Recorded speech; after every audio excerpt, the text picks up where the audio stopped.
Welcome to Widowed Too Soon, where real-life widows and widowers come together to share their stories of survival, faith, and the journey of finding hope in the darkest of times.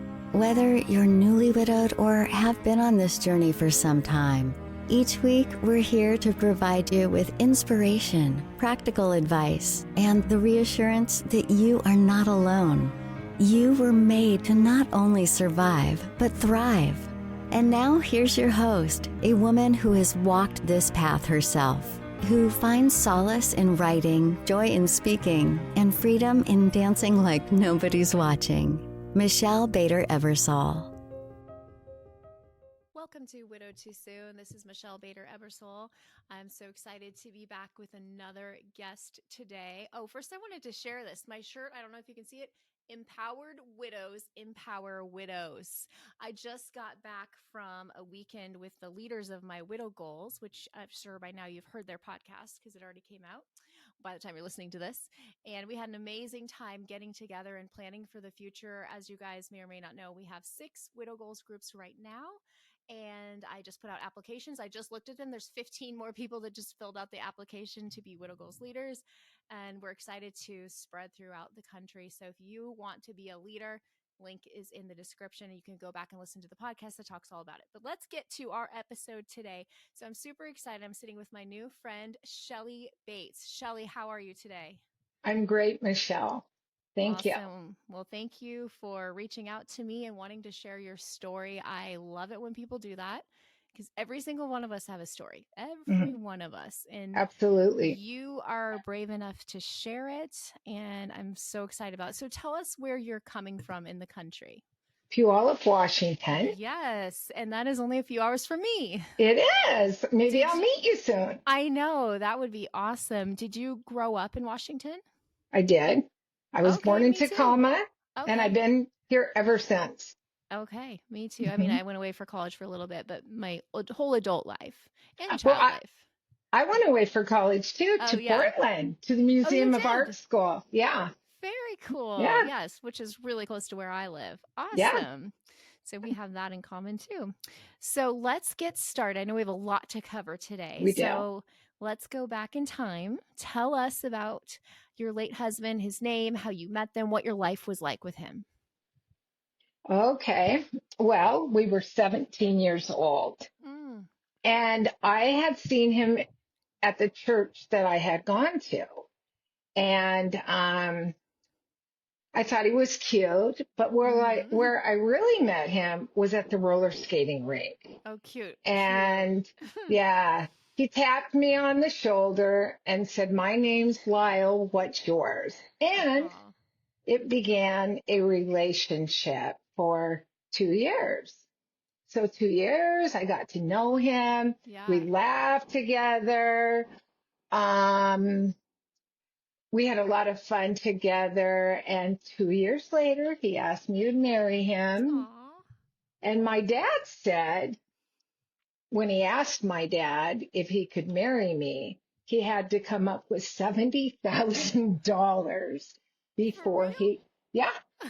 And so he went to Alaska, and he came back with $70,000. Yeah. And that was, well, we were married for 40 years. So that was 46 years ago. Oh my goodness. And that was a lot of money. Yeah. Still is. So so your dad wanted you guys to be able to have a great future. So he was saying, I want you to have $70,000. Yeah. I don't think he really meant it, but he's kind of joking. But I think Lyle so. did it. Yeah. But he did do it. So yeah. That's so cute. Yeah. Yeah. And so then we got married, and we bought a house, and we started our life. So every 2 years we had another baby. We had Stephanie, and 2 years later we had Rachel. 2 years later we had Sarah. 2 years later we had Michaela, and No, and 7 years later, we had Oh. Madison. And I hope I didn't leave anybody out. It does sound like six. I hope so. Yeah. So, Wow. yeah, yeah. And that was a tough life. I mean, Mm-hmm. for many reasons. What I didn't know is that he had bipolar. Oh. Um, and so when I had about four kids, and it's kind of funny how your mind, especially if you've had trauma, will vary stuff. And I Yeah. don't remember what happened. I just knew that he started flashing guns and I tried to hide him and I couldn't and I was Mm. fearful. So I packed up my kids and we went and lived in the woods. We have this piece What? of property. Yeah. And I just Wow. camped there. I had two in diapers. Oh my And goodness. yeah, and I knew at that time that he had issues. I mean, I loved him dearly, but I wasn't going to live my life being afraid for myself or my children. And I knew we made a vow that we would never use the word divorce Mm-hmm. unless we really meant it. And Mm-hmm. at that point, I didn't see any other options. I really meant it. And so when I said that word divorce, well, finally, after living in the woods for about a week, Yeah. I contacted him and I said, you know what? I want a divorce. Unless you can go get help and we can get this figured out, I can't do this. Mm-hmm. And so that's exactly what he did. He was Mm. always so willing to go figure out stuff. And he was diagnosed with bipolar, uh, which explained a lot, a Yeah. lot. Um, and life went on. And he never pulled out a gun again until later in my story. Mm-hmm. So, yeah. Yeah, and well, I'm assuming you were a stay-at-home mom since you had a lot of kids, or did you also work outside the home? Yeah. No, I worked at a daycare actually Okay. until we got married and I was pregnant. And after I had my first one, then I was a stay-at-home Yeah. mom. And I mean, he was amazing. When I say Mm-hmm. amazing, I mean amazing. He was like a genius. He made all these inventions. He had all of these patents.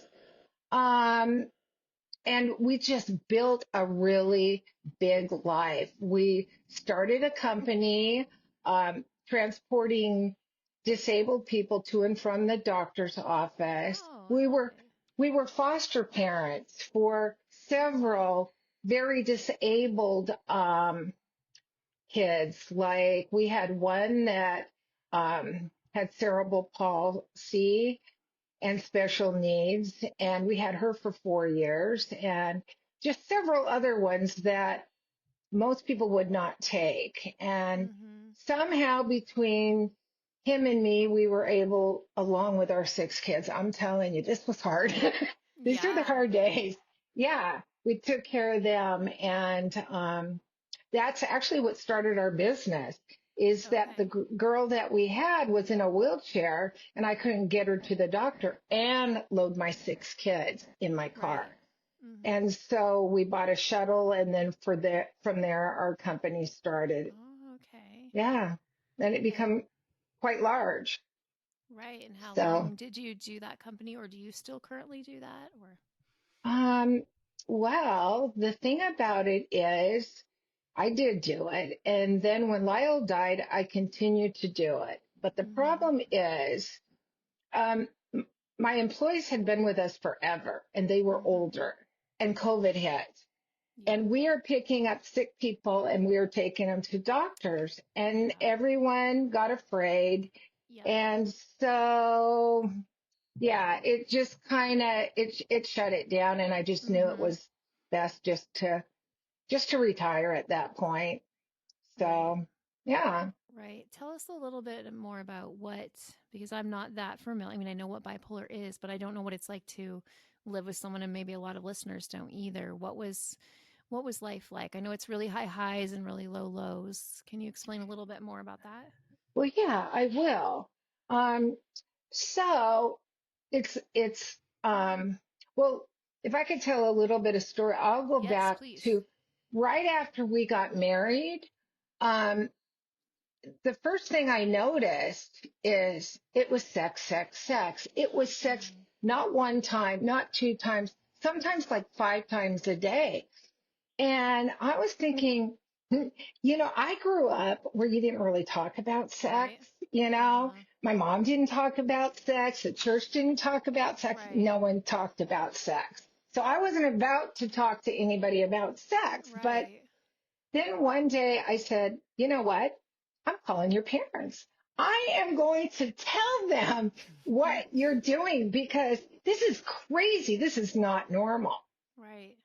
So I called his parents' house. They had landlines back then. Right. And his dad picked up the phone. And I explained my situation. I said, this is awful. I Mm, can't get any rest. It doesn't matter. It's like all the time. And he got silent.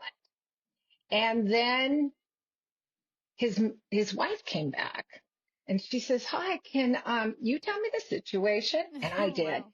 I repeated myself.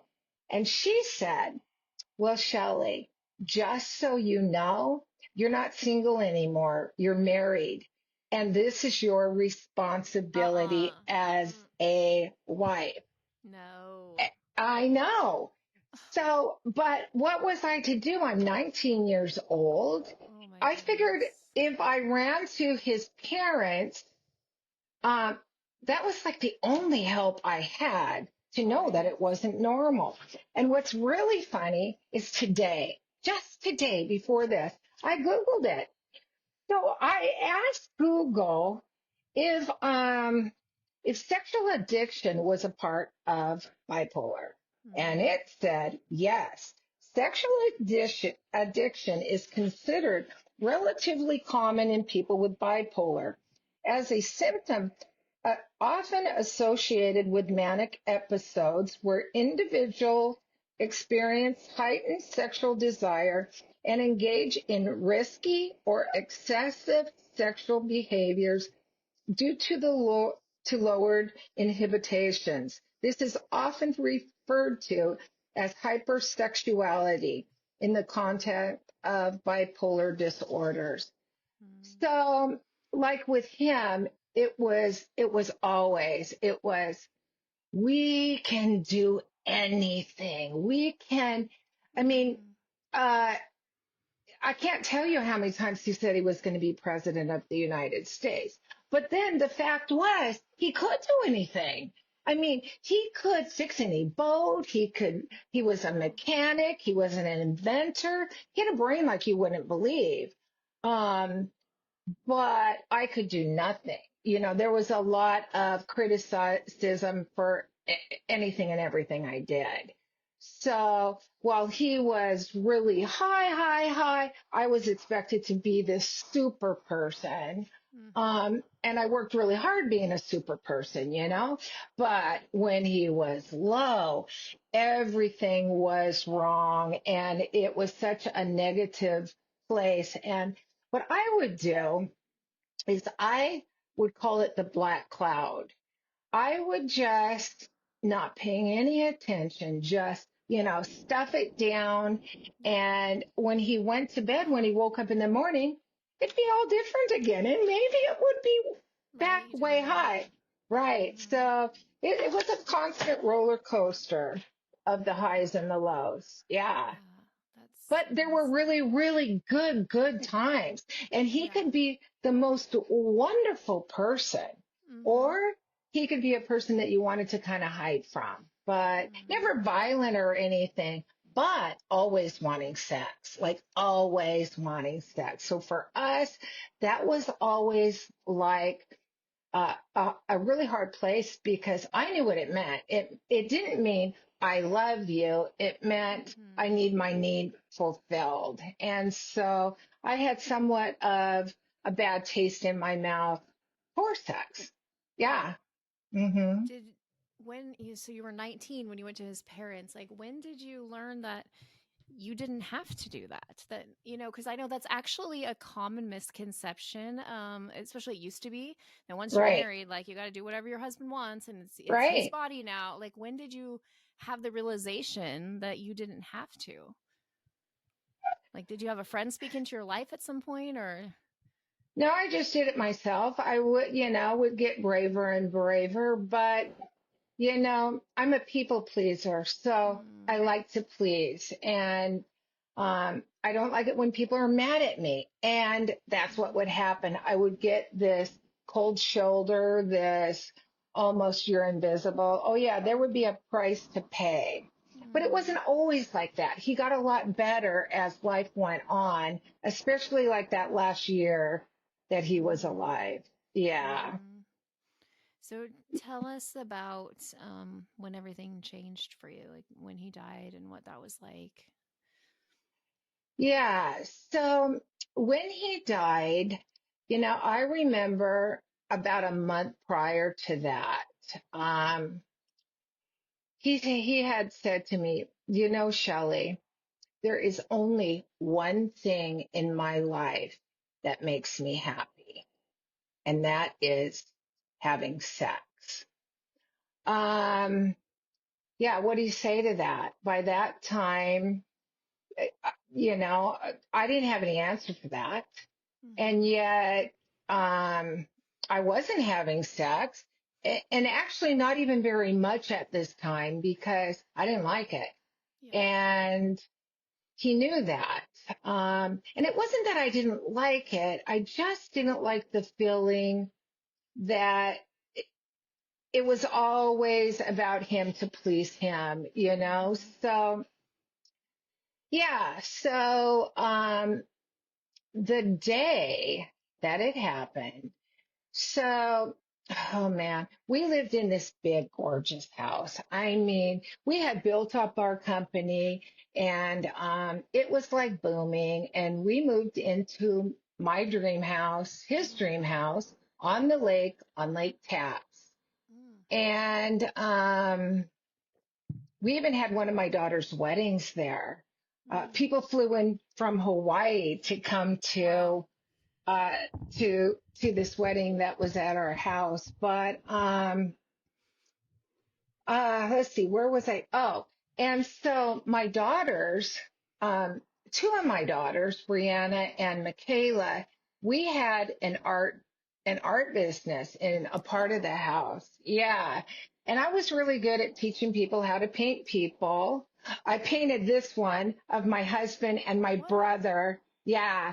I thought that This was a was like, picture this whole time. I didn't realize it was a yeah. painting. That's amazing. No, that was my husband and that was my brother. Actually, this was at the wedding that we had at our house. And so what had happened is we had a lot of people. A lot of people were coming in the morning. And it was fall and the leaves were falling because it was October 12th, 2018. And we were busy. I mean, busy, busy, busy, and preparing for the winter and cleaning the house. You know, all the stuff you have to do when you have people coming, preparing. And we were tired. We were super, super tired. It's so funny when Satan hits you, when you are so tired, Yeah. you almost just it's like you see all this stuff happening and you just don't have the energy. Um, one of the things that had happened that day is what my one daughter named Brianna, it was living in another of the houses that we had, and the hot water heater wasn't working right. And she said, "Oh yeah, Dad, by the way, that my hot water heater wasn't working." And he's like, "Oh, I don't know what I'm gonna do." And she left, and he said to me, "I might as well just kill myself." Now, for a normal person who doesn't have the highs and the lows and it's this way and it's that way and hadn't heard it before, may have saw that as a sign, as a warning sign. I didn't. I just got angry. And so I'm like, I can't believe that you said that. Yeah. So anyway, little bit later, it was time. We were done. We had the house all clean, and Brianna goes to leave, and I walked her to her car, and I noticed that Lyle was sitting in the boat, and so she left, and I go in the boat, and he's talking, and he says to me, he says, you know, Shelley, you have not forgiven me. And the thing about it is he didn't have to say what it was because I already knew. Because after I had Maddie, which it was the last, he had got a job in Oregon and we were going to move there, but we didn't because I had 6 kids and a house that I had to pack up to move to Oregon. Well, to make a long story short, he had an affair with a prostitute. And back to that sexual addiction, right? And so I found out, and oh my goodness, I had vowed. It's so funny that how your story that you grow up with has a big part of who you are. Mm-hmm. And I had vowed when my dad had an affair, and I found out about it, that I would never, ever have anyone who had an affair on me. And if I did, man, that would be the end. It would be a divorce for sure. Mm-hmm. And so I'll tell you, this is where I can share one of my songs because this song helped me. And it was a song by Helen Bayer, and it's called Forgetfulness. And it's about the sea of forgetfulness. And it says, I stand before you guilty and unworthy. How can I be forgiven and holy? I know I break your heart, but you promised I could start all over. And all the things I've done, you've placed them each and every one into the sea of forgetfulness. For I'm the one who keeps reminding you over and over again into the sea of forgetfulness, as far as the east from the west, 70 times 7, you've forgiven me, and you keep cleansing me, and place my sins into the sea of forgetfulness. Well, he was so humble, and he was so sorry. But I kept replaying those visions in my head that had happened. And so I kept saying, I know I made this vow. I know that I vowed I would get a divorce, but he is so humble. And I am the one, it keeps going in my mind. I keep replaying this. His sin has been forgiven. He already asked God for forgiveness. He's asked me for forgiveness. And I couldn't believe that I found it in my heart, but I did. I was able to forgive him, and it wasn't spoken about again until that night when he was in the boat, and I went in the boat too. It was a pontoon boat. And he said, Shelley, you still hadn't forgiven me. Mm-hmm. And so I said to him, but I noticed he was slurring too. So that told me he'd also, when I was working and he was out mowing the lawn on his riding lawnmower, that he had been drinking. But I didn't see him do it. But he said, no, you hadn't forgiven me. And I said, yes, I have. It's you who haven't been able to forgive yourself. So I knew at that point that talking to him wasn't doing any good because he was drunk. His words were slurring. It wasn't going to go anywhere. So I went back into the house, and we kind of he came in and we sat down. We watched a little bit of TV, but I noticed that he was stirring in his seat. And the next thing I know, he got up, and I'm thinking, oh, good. Because I could feel that big black cloud. It's a cloud where there is nothing that you can say. I am like frozen. It's like, to protect yourself from fear, you just become invisible. And I kept hoping that he would go up and just go to bed, because if he did, tomorrow when he woke up, everything would be okay. And so, sure enough, up the stairs he went, but he went faster than normal because he had like a pin in his leg where he had broken it. And so I thought that was highly unusual, but I didn't care. As long as he went to bed, that was good. And then the next thing I knew, he was coming down. And he came up to me and he said, Shelley. And I looked at him and I stood up. He says, do you see this gun? And he was cradling a gun in his hand. And he said to me, I want you to know that I am going to kill myself, and you made me do it. And I knew that he didn't really want to. But I didn't know what to do. My gut said, jump him, because that's what I always do.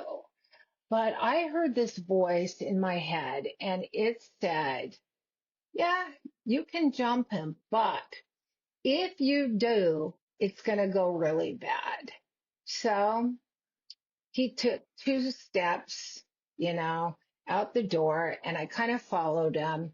And 2 steps later, I heard a pop, and he just dropped to the ground, kind of like, the witch on the Wizard of Oz. He just dropped. And so at the time, my 20-year-old daughter, actually, I think she was 21-year-old daughter, was upstairs.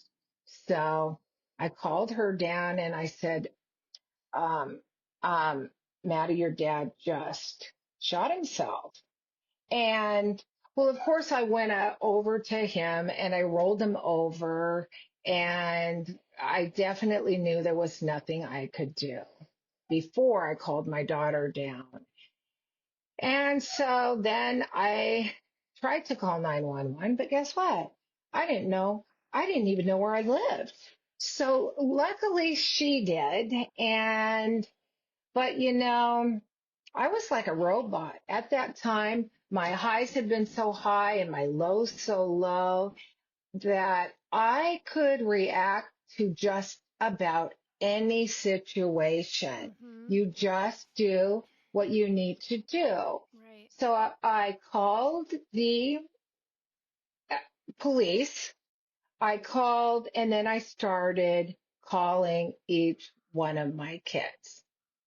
And yeah, I'll tell you about that just a little bit later, because I want to share what I learned on one of your podcasts, actually. So I called each one of my kids and they all came.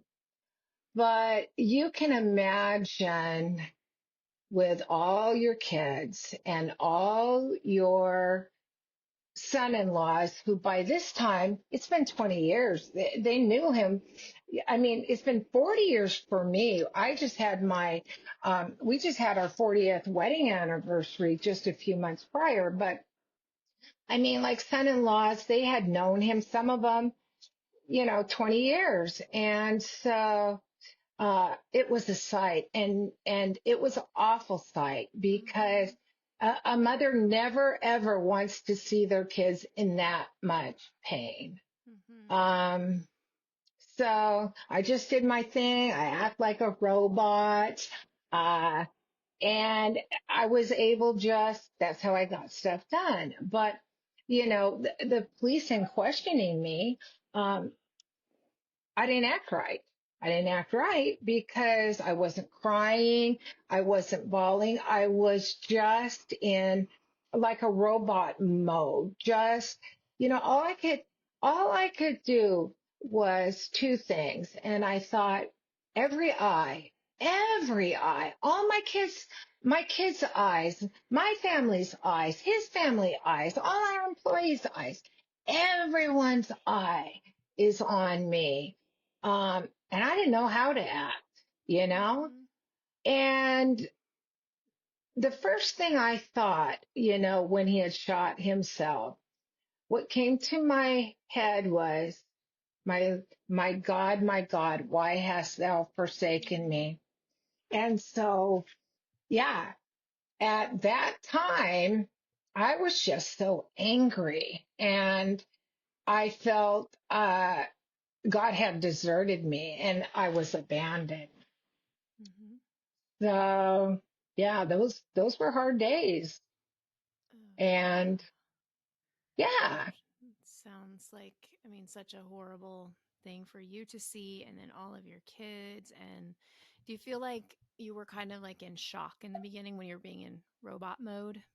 of Like you were course. just like Of shocked? course. Yeah. Right. Because, he had kind of said stuff before, but he never ever means anything. And I really didn't expect, I thought that he was doing something just to get attention. But I will tell you, when he said to me, I want you to know that I'm going to kill myself and it's your fault. We never fought. I mean, we were like best friends. Even though Right. we had the highs and the lows, we did everything together. We went to Africa. We went on all these cruises. But I knew that what it was the month before. Shelley, there's only one thing that makes me happy, and that is sex. So he didn't have to tell me that why I made him do it. I already knew. And that was withholding sex. Mm. And so, yeah, How did you, so you've got all these emotions, I'm sure, anger. yeah. Um, hmm did you feel guilt just because of what he said? Actually, uh, no. Okay, That good. I didn't feel guilt because of what he said, because, you know, if I would have done something or Right. if I hadn't been kind and loving and his best friend, Right. I would have thought I did something. But Mm-hmm. the only thing that I did was it's more of what I didn't want to do. It had Mm-hmm. to do with the bipolar and, sex. Yeah. Mm-hmm. Wow. So, So what was it like those first few days, weeks, months? Like, what was your life like?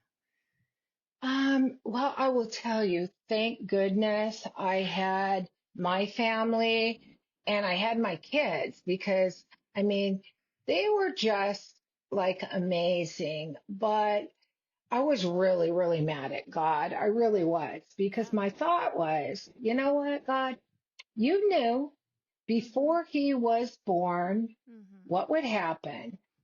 And you knew what the plan was. Why?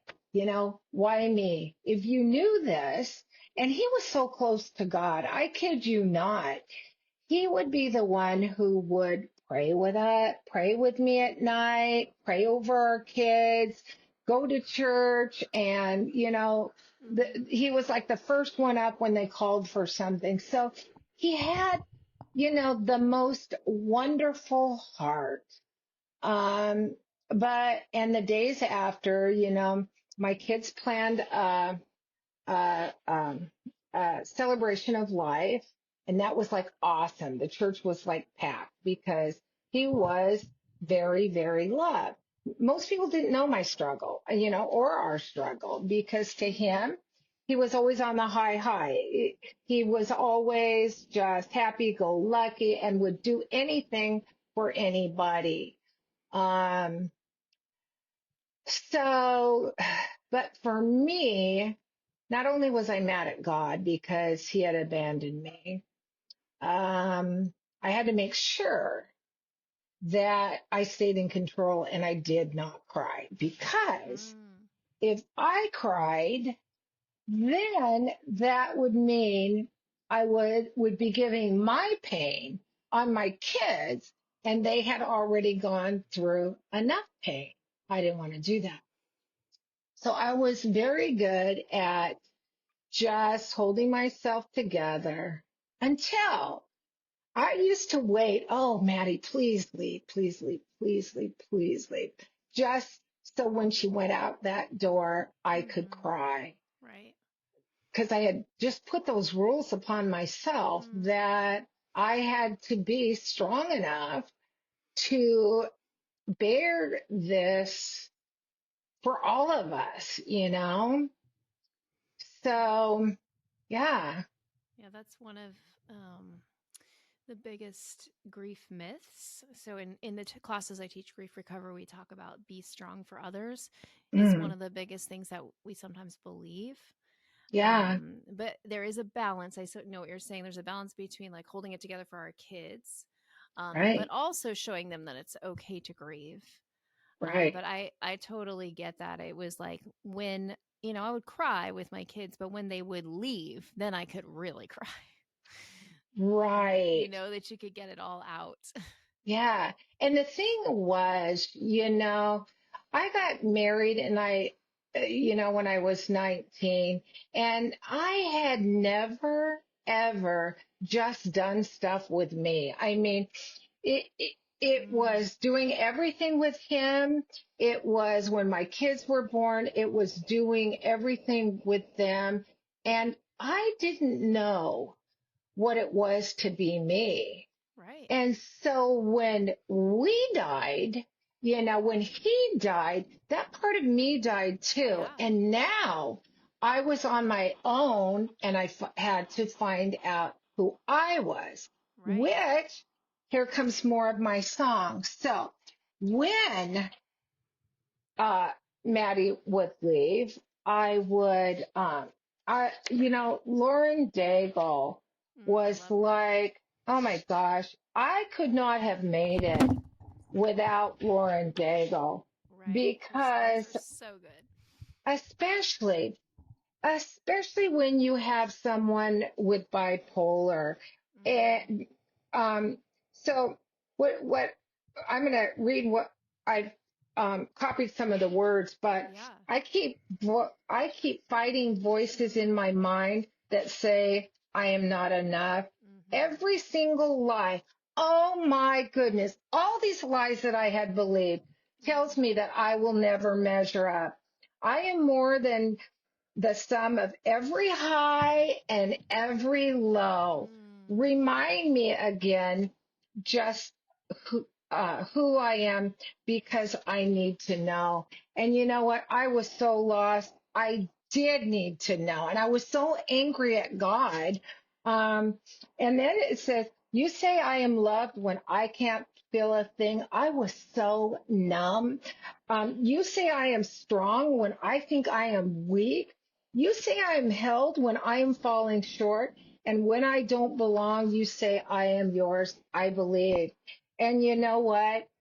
I listened to her day after day after day after day. And then that wasn't all. She had rescue where, you were not hidden. There's never been a moment you were forgiven. And I'm in the middle of hating God, or finding any reason that I can be so mad at God. You are not hopeless, though you have been broken, your innocence stolen. I hear you whisper underneath your breath. I hear your SOS, your SOS. I will send out an army. Hello. I needed more than one person. I was going to need an army. It is true. I will rescue you. I mean, her songs they were perfect for me. And I would just weep and weep and weep. and beg God to let me find you again, because I felt so far away, like so far away, numb, and I stopped eating. So food didn't seem good, and maybe it was the only thing that I had control over. But in a few months, I had lost 45 pounds, Wow. and I got a phone call from one of my daughters. And she said, Mom, so this is the deal. Us girls, we've decided that if you don't start eating, we're going to check you into the hospital. And Wow. I'm thinking, sure you are. Sure, you're going to check me into the hospital. But, after I hung up the phone, I mean, at the time it seemed so funny, but I thought to myself, you know what? This is not funny. I should not be making them worry about me. They got their own things to worry about. They got kids and they've been through enough pain. And so, yeah, I started eating again. It's just funny, the things that you try to take control over. Mm-hmm. Yeah. So when did the anger change? So you're angry in the beginning, you're listening to those songs. When did it change for you? How do you know I'm not still mad? No, I'm just kidding. You don't seem No, angry. no, no. So, you know, when I was doing all these, singing these songs, I was still angry at God, but I was looking for hope. I Yeah. was looking. I didn't want to be mad at God. I just couldn't figure out why God would allow so much pain, Right. not Mm-hmm. just for myself, but especially for my kids. And Right. this is where one of your podcasts came in. And Mm. that is, I was listening to one of your podcasts and somebody said something about the scream of her child. Mm. And all of a sudden, uh, oh my goodness, I think I'll cry, but it's okay. It's okay. All No, of it's a good. sudden, it is. All of a sudden, I remembered why I was so mad at God. Mm. And that is my children's screams. Mm. All of them. You know, there is nothing worse than picking up the phone and hearing that scream of horror and hearing um, people gathering around him with the moans and the cry. Uh, it's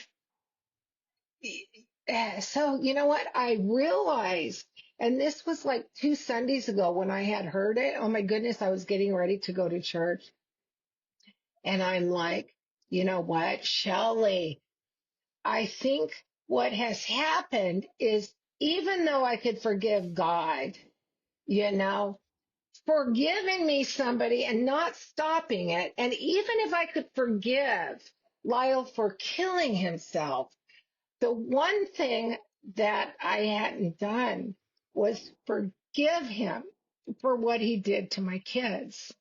Mm. And yeah, so that for any parent, I think, is probably the hardest thing, because as mother bears, Yeah. it is in our nature that at all costs we will protect our kids. Yep. And I couldn't do that, nor could I stop it.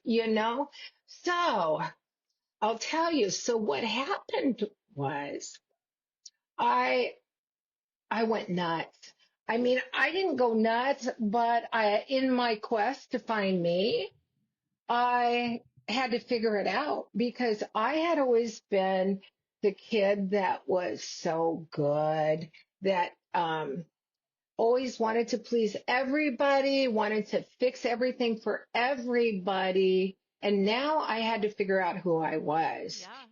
Yeah. And that was difficult, Mm-hmm. and I was willing to do anything. It didn't matter if somebody told me, uh, and somebody did. I mean, I had nursed for 6 kids. So somebody said, well, you know, maybe if you got your boobs lifted, that would make you better. Oh And my gosh. maybe if you get a tattoo, and I'm thinking, yeah, I have been so good. I want to do something to change. So I even went to the doctor, and then I said, hey, I ain't doing this. And then they said, well, why don't you just get a tattoo? So I'm like, okay. So after a few days, it's like, you know what? Why would I want someone else's artwork on me? But then they said, okay, so you didn't get your boobs fixed and you didn't get a tattoo. Well, the least that you can do is be brave and bold enough. Let's go next door and get our eyebrows pierced. So I'm like, okay. Wait, who's telling So, you this? well, His friends? Uh, well, kinda. No, it was my sister. Your I sister. didn't want Okay. to, it was Didn't my want to sister. out her. Well, Yeah, right, yeah. yeah, I didn't want to out her, but I don't think she would care. We were just like, let's Let's see try this. how, Let's try this. yeah, Yeah. let's try Uh-huh. this, let's try that. And she was with me. It wasn't Yeah. you just do it. I Let's like both that. go It's do it. cute. Yeah, Mm-hmm. yeah. And so, anyway, we went next door and they said, who's going first? And I'm like, I'm going first because I wasn't about to chicken out and I thought I might. Right. And so for like 2 years, I Yeah. had a Wow. diamond, or yeah, and it didn't come out. It was like stuck. But my kids and my grandkids, they thought I was nuts. Right? A, a grandma, Grandma. 60 years old with an eyebrow Hey, you piercing. do you, Yeah. boo. Yeah. Right. Yeah. And then so after about a year, I decided to date. And Okay. Let's hear about that. I got too many stories. I Yeah. mean, too many stories, but it went from a guy I was madly in love with that I met that I thought, he's the perfect guy. He's from Canada. He jumps out of the airplanes. I'm like, I could do that. I could jump out of an airplane. And anyway, so on this particular one, his name was Nathan. And Mm-hmm. he sent me videos of him and his daughter. And you know what? It seemed like a perfect life. And so he was going to call me at exactly 4 o'clock. At exactly 4 o'clock, my phone rang, and it was Nathan. And he started talking, and my head said, "This is a telemarketer. This is a telemarketer. Something is wrong with his Yeah. voice." Well, I didn't know what a catfish. I was so naive, and that's why, thank goodness, I had my kids. Well, once I figured it out, once they made me sit in front of the TV and watch the movie Catfish, Oh my you gosh. learn what a catfish Yeah. was. I just kind of quietly went into my room and cried on my pillow. Aw. And the next thing I know, I hear a knock, knock, knock at my door. And I don't reply because I'm crying. I don't want anyone to see me crying. Yeah. And it's knock, knock, knock at the door. And then I hear Brianna and Maddie outside and they say, Mom, we brought you chocolate and roses. Cute. That's so Chocolate sweet. and roses. Yeah, my kids are great. Really So how good. did Really you good. figure it out? So we actually just had an episode a couple months ago. The whole thing is about dating scams. Oh, and And I saw that. And I'm like, yeah, oh my gosh, I yeah, so know that. yeah. Yeah, So she went through all that. So how did you find out? Was your kids really that helped you figure out that he wasn't real? well, I the story kept progressing. So what he had done is he had to do this COVID thing, building hospitals in like this other country. And he sent me a contract. He was going to make millions of dollars. Right. And he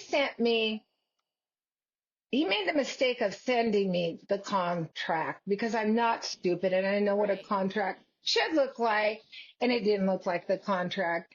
And that is actually when I knew. I mean, I was willing to jump out of an airplane for this guy, but oh yeah. And then there were just so many other ones. One guy, oh, this tells you how much my kids love me. Do you know what my kids did? What? They put a tracker on me. They went Oh into my my gosh. phone and they tracked me. And Like thank without you goodness. knowing? No, I knew, but I didn't Okay. care, because Yeah. nothing I do, Safety. go Yeah. ahead, track me. So I go out with this guy and he came and he picked me up, and right away I felt this big black cloud. Once again, Mm. he came with this negative, I got lost coming to your house, and I just felt this big black cloud. Yeah. And You listen to that. I Mm-hmm. should have went with that feeling, but anyway, we went out to dinner and he tried to kiss me in the parking lot. And I kind of slithered into the car and I just couldn't wait to get home. But Yeah. it was snow. It was the year we had lots of snow and there were no cars anywhere except like in the ditches. But he wanted to Oh. go sightseeing and it started to get really uncomfortable. He wasn't bringing me home. We were going like Oh. down dead end roads. And then guess what happened? All of a sudden, my phone rings and I answer it and put it on speaker. It's Maddie, my daughter. And she says this. She says, Mom, where are you? I'm Mm. tracking you and you are not where you're supposed to be. I love it. That guy brought me right home. That's Right home. awesome. Yeah, right. So, I mean, you live and you learn, right? You live Mm-hmm. and and life was so innocent when we were 17. Right. So different. 40 40 years later, there's all this Uh-huh. technology So and you different. just don't know what you don't know. Mm-hmm. Yeah. So my kids have saved me several times. Oh my goodness. Where are you at with Yeah. dating right now? Um, well, where I'm at with dating right now, so I met this guy and his name was Mark, and he dumped me. Mm. And I'm telling you what, that was my turning point. So I was 4 years I had struggled for 4 years. Lyle had been gone. And I was dating and I met this Christian guy, but guess what this Christian guy had? He had what I didn't have. He had community. He had people that loved him. He had a church that he was involved in. And we would go to small group and I'm like, oh my goodness, what is this what it's supposed to be? Mm. Because when you have a husband that's kind of bipolar, you don't have friends. You don't you stay kind of isolated. I mean, we had some friends, but not like Mark had tons of friends. So he dumped me. And Mm. it was the best thing that ever happened because you know what? I knew at that moment something was horribly wrong with me and I needed to get it fixed. And thank goodness God is good. Mm-hmm. He brought me to this church. And the first day I met a woman that had lost her son. Um, and we kind of connected and she said, oh, you need to come here. And it was Celebrate Recovery.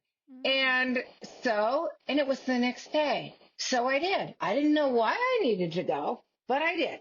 I went to Celebrate Recovery.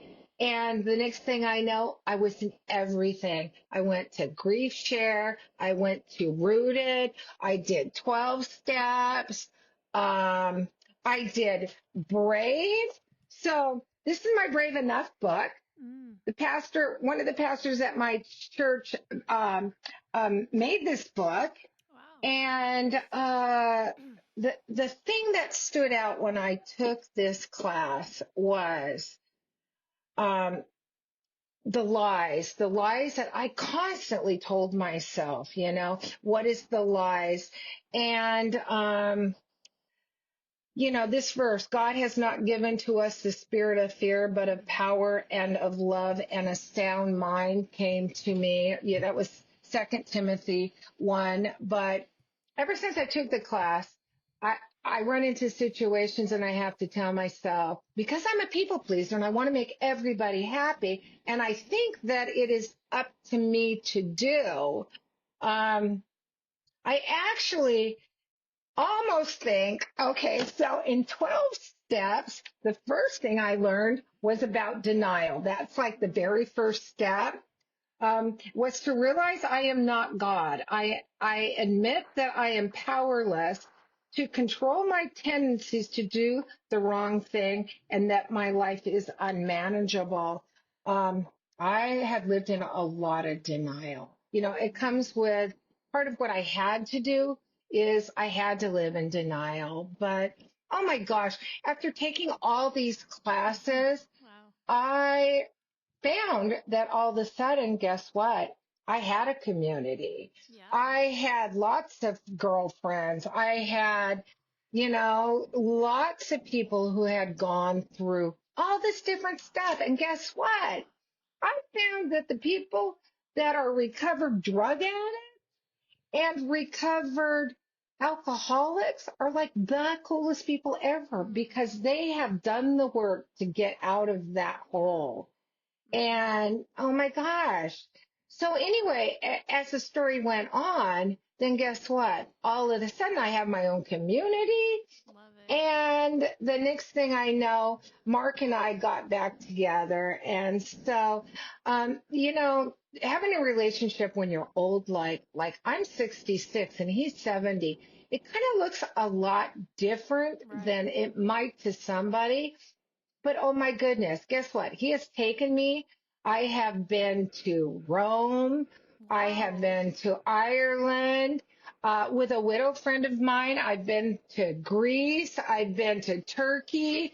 I have been to all these most wonderful places. And so I guess what I want to say is God does have a plan for your life. Yes. And bad things do happen, but you don't have to be stuck there if you allow God to direct your path, And I have a verse for that one too. Nice. I love it. Proverbs 3, 5, and 6, trust in the Lord with all your heart and do not lean onto your own understanding. I'm telling you, my understanding was so messed up. In all your ways, acknowledge him and he will make make straight your path. And that is exactly what he did. I mean, I was full of so much hopelessness, and all of a sudden, bam, God had a plan and he put me exactly where I needed to be. Exactly. And yeah. Wow. That's amazing. I love that you figured out how to get community because I think that's what a lot of people are lacking. Yeah. So diving into church. So when you went to Celebrate Recovery in 12 Steps, were you like an alcoholic or you just wanted to go? No. I'm just trying to. So it was so funny. I went to Celebrate Recovery. I had no idea what it was. Oh, okay. It was just that I was just willing to do anything. And it was the next day. And she said I should come. And so I went. And then I get there and somebody says, so why are you here? And I say, well, I don't know why I'm here. And they're like, well, are you an alcoholic? And I said, no. Are you a drug addict? And I said, no. And so the next thing I know, she goes and she gives me a piece of paper that talked about codependency. And yeah, I could probably answer probably all of those. I am a people pleaser. I want to make everybody happy. And I don't usually care how I feel as long as I can do something for them. Yeah. And so it's funny how people think Celebrate Recovery is only if you're a drug addict, because most people are not there for that. And some people are there for sexual addiction and all sorts of stuff.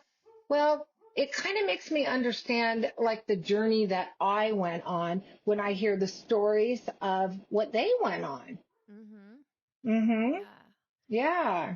So you were able to find all this community, and find yourself through all these classes and all of Mm-hmm. this stuff.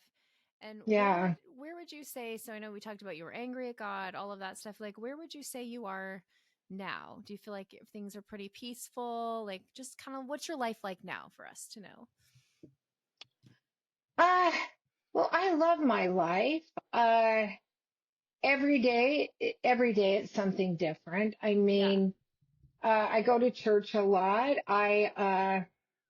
Yesterday I spent the day with a girlfriend who had just lost her husband. You know, I, the first thing I do when I hear someone's died is I connect with that widow, and So I great. try to be that, that person just to be there, Yeah, exactly. Um, yeah. And so what can I say? I travel. I love I, that. yeah, I see places that I've never even dreamed of before. Yeah, And it's it seems great. like you've come to a place of peace. You know, that Yeah, you're accepting. In the beginning it was anger, and now it's like, okay, this happened, but I'm going to make the most of my life. right, And, you know, right. And, I'm in the midst of writing my story, oh, and I great. have, yeah, been asked to do my story on March 10th at our church for Celebrate Recovery. Oh, But, so awesome. yeah. And so what's funny, since I've been doing all this work, I mean, is I realize how so much of who I am is from how I was as a child, and the things that you go through, um, as a child. And even like, remember when I told you that was listening to the podcast, and when I heard that word scream, it brought me to the screams of my kids. But what it also did, it brought me back to a time in my childhood when I was 7 or 8, and my dad was so mad because my dog had chewed up the leather on his radio. And he ran around the house with either a broom or a shovel and said, I'm going to kill that dog. I'm going to kill the dog. And the dog slid into the kitchen where my mom was and went underneath his legs. And my dad swung and hit my mom. And guess what my mom did? She screamed. And guess what I did? I bore hate within me. I hated my dad so bad at that time, but I remembered that scream. So I thought about this when your podcast brought up the scream. I'm like, yeah, I have been protecting my mind from the one thing, which was the screams. And, what bore hate in me then bore hate in me when my kids scream, because we kind of repeat ourselves. And our story is such a huge part of how we are and how we handle things and the vows that we've made. Yeah, Wow. so much. So much stuff. So what do you think has been the most challenging thing about being widowed? Okay, so for me, the most challenging part was when Lyle died. Thanks for listening to Widowed Too Soon with Michelle Bader Ebersole. If you haven't already, please like and subscribe, rate and review. And we'd also love for you to join our Widowed Too Soon community on Facebook. See you next time.